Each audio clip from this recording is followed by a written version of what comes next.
നടിയെ തട്ടിക്കൊണ്ടുപോയി ആക്രമിച്ച കേസിൽ നടൻ ദിലീപ് കുറ്റവിമുക്തനാക്കപ്പെട്ടു.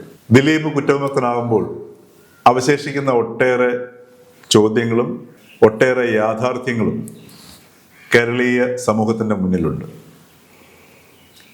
ഈ സംഭവത്തിന് ശേഷമാണ് സംസ്ഥാന സർക്കാർ ജസ്റ്റിസ് ഹേമയെ അധ്യക്ഷയാക്കി ഒരു കമ്മിറ്റി നിയമിച്ചത്. ഈ ഹേമ കമ്മിറ്റി റിപ്പോർട്ടിന്റെ പൂർണ്ണരൂപം കണ്ട് കേരള ഹൈക്കോടതി ഞെട്ടിത്തരിച്ചുപോയി എന്നാണ് കോടതി അഭിപ്രായപ്പെട്ടത്. ഹേമ കമ്മിറ്റി റിപ്പോർട്ടിനെ തുടർന്നുണ്ടായിട്ടുള്ള പരാതികളും അതിനുശേഷം ഉണ്ടായിട്ടുള്ള അന്വേഷണം അത് ഒന്നും തന്നെ ഒരു ഫലവും കണ്ടെത്തിയില്ല എന്നുള്ളതാണ് ഇപ്പോൾ നമ്മുടെ മുമ്പിലുള്ള ഒരു യാഥാർത്ഥ്യം.